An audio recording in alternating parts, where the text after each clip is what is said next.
যে আজকে মাননীয় নির্বাচন কমিশনের ৩২তম কমিশন সভা ছিল।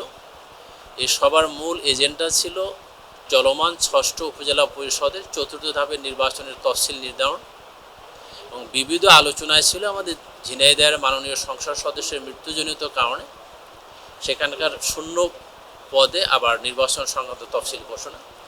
এই দুটো বিষয়ের সিদ্ধান্ত হচ্ছে আমাদের ৬ষ্ঠ উপজেলা পরিষদ সাধারণ নির্বাচনের চতুর্থ ধাপের মনোনয়নপত্র দাখিলের শেষ তারিখ ৯ মে বৃহস্পতিবার, মনোনয়নপত্র বাছাই ১২ মে রবিবার, মনোনয়নপত্র বাছাইয়ের বিরুদ্ধে আপিল দায়ের ১৩ থেকে ১৫ মে, আপিল নিষ্পত্তি ১৬ থেকে ১৮ মে, প্রার্থিতা প্রত্যাহারের শেষ তারিখ ৯ মে রবিবার, প্রতীক বরাদ্দ ২০ মে সোমবার এবং ভোট গ্রহণ, যেটা আগে থেকে আপনারা জানেন যে ৫ জুন ২০২৪ তারিখ সকাল ৮টা থেকে বিকেল ৪টা পর্যন্ত ভোট হবে রোজ বুধবার। এটার উপজেলা হলো ৫৪টি এবং এর সাথে আমাদের নওগাঁ জেলার মহাদেবপুর উপজেলার একজন পদপ্রার্থীর মৃত্যুজনিত কারণে যেটা নির্বাচন স্থগিত ছিল সেটাও এর সাথে যুক্ত হবে, ফলে ৫৫টি উপজেলায় নির্বাচন অনুষ্ঠিত হবে। আর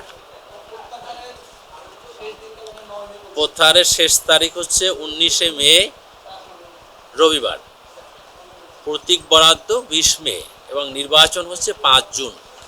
ভোট গ্রহণ সকাল ৮টা থেকে বিকেল ৪টা। এর ভিতরে দুটো জেলাতে আমাদের পূর্বের নির্ধারিত যে ৯টি জেলা ইভিএম হবে সেখানে ইভিএম ব্যবহৃত হবে, বাকিগুলোতে দুটো জেলার দুটো উপজেলা আমার ৯টির মধ্যে যেগুলো আছে সেগুলোতে ইভিএম হবে, বাকিগুলো আমাদের স্বচ্ছ ব্যালট বক্স এবং ব্যালটে নির্বাচন অনুষ্ঠিত হবে। ৫৪ এবং ৫৫টি। জি, এটাই শেষ ধাপ। এটা হচ্ছে আমরা আগে আপনাদেরকে জানিয়েছি মোট ৯টা জেলায় যত ধাপে নির্বাচন হোক সেখানে আমাদের ইভিএম হবে। সেই হিসাবে এখানে ওই ৯টা জেলার মধ্যে দুটো জেলায় আছে, দুটো উপজেলাতে ইভিএমে নির্বাচন অনুষ্ঠিত হবে।